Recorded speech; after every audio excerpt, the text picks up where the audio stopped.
Takole živahno je v galeriji Budnarjeve domačije v Zgornjih Paločah potekala otvoritev razstave Primoža Hinga Ta krasni šegavi čas. Avtor je v razstavi povedal.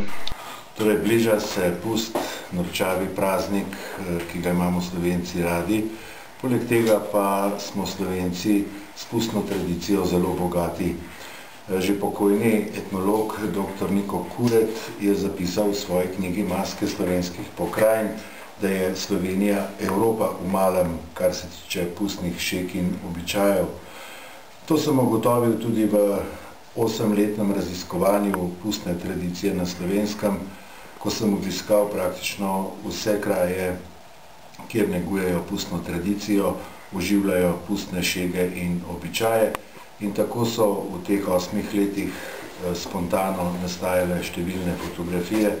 Moj arhiv je bogat, vsega več kot 20 000 posnetkov z vseh koncev Slovenije in delno tudi iz zamejstva.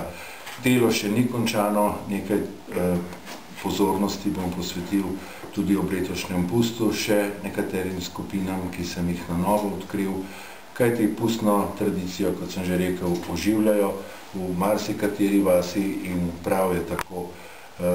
Predvsem to, da pustna tradicija ne bo zamrla in pa, da s tem pustnim dogajanjem tudi oživimo čas, ko se postavljamo od zime in ko prihaja pomlad. Vedno znova pa se vračate z razstavami tukaj na Budnarjevo domačijo. Vas še kaj posebej povezuje? Ne, ta galerijski prostor se mi zdi simpatičen, prijazen in prav je, da tudi obiskovalci Budnarjeve domačije spoznajo delček tega pustnega dogajanja na Slovenskem in v zamejstvu in sem vesel, da že tretjič predstavljam fotografije pustnega dogajanja. Gre pa seveda za tiste, ki so nastale v zadnjih letih, torej od zadnje razstave pa vse do lanskega pusta. Še to me zanima, lahko v bližnji prihodnosti pričakujemo spet kakšno razstavo? Torej, v bližnji prihodnosti bo verjetno najprej razstava fotografij Domžal iz zraka. V lanskem letu sem prvič, v letošnjem letu bom to še nadaljeval, fotografiral območje domžalske občine. Mislim, da se bo zgodila razstava tudi v Mengšu na enako temo, torej občina Mengeš iz zraka. Za poleti pa že po tradiciji pripravljam zdaj že 5.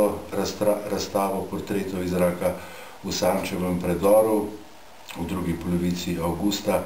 Tokrat pa bom poleg Kamnika in njegove okolice predstavil še tista območja, ki sem jih fotografiral v zadnjih 5 letih, od Sečoveljskih solin do Kranja, Šenčurja, Cerkniškega jezera, Ljubljane in seveda še kakšnega mesta.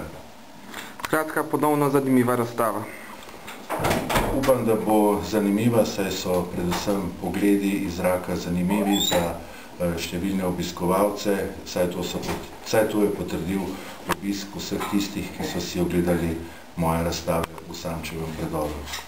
Odprtja razstave se je udeležil tudi kamniški župan Marjan Šarec, ki zelo ceni fotografa Primoža Hinga, saj ima kar nekaj njegovih fotografij v svoji županski pisarni. Drugače pa je Primož Hing seveda ustvarjalec, ki je dejaven na mnogih področjih. Danes nas je presenetil s fotografijami pustnih mask. Bal sem se, da bodo slikane iz zraka, ampak sem videl, da gre vendarle za perspektivo človeka, se pravi za neko stojno višino, da se vidi, tam ne vidim škoromate zadaj, pa še druge maske, včasih bi tudi na občini potrebovali kakšnega škoromata, da bi reda naredil pa tako naprej. Kurenti so seveda najbolj znane pustne maske, vendar, kot je rekel že Primož, veliko je še drugih, za katere ne vemo in, kot rečemo, bistvo je v čem nevidno. In tisti, ki so morda skriti, na ta način pridajo do izraza prav skozi to razstavo. Primož se je res potrudil, ker vem, da če se on v nekaj zagrize, potem to tudi izpelje in potem to predstavi tudi javnosti. Prav je, da se ta razstava dogaja na tem mestu, ki je tudi nekako na pol prvinsko, kot so tudi pustne maske. Res je, da je letos pust pozno, zato ni kriv župan, da ne bo kdo mislil, da smo kaj naredili na občini. Drugače pa želim vam obilo užitka pri ogledovanju teh fotografij, obilo veselja, pa če se boste našemili, tisti, ki imate s tem veselje, vam želim lepo pustovanje, lepo rajanje. Samo pazite, da ne bo ženi sosed rožce prinesel, pa ga ne bo spoznala. Hvala lepa. Zbranje pa je, kot smo videli na začetku prispevka, zelo navdušil tudi ansambl Kontraband. Vaše dobre gine in olepšajte si dan, ne pozabite na mene. Požegnaj, gospa.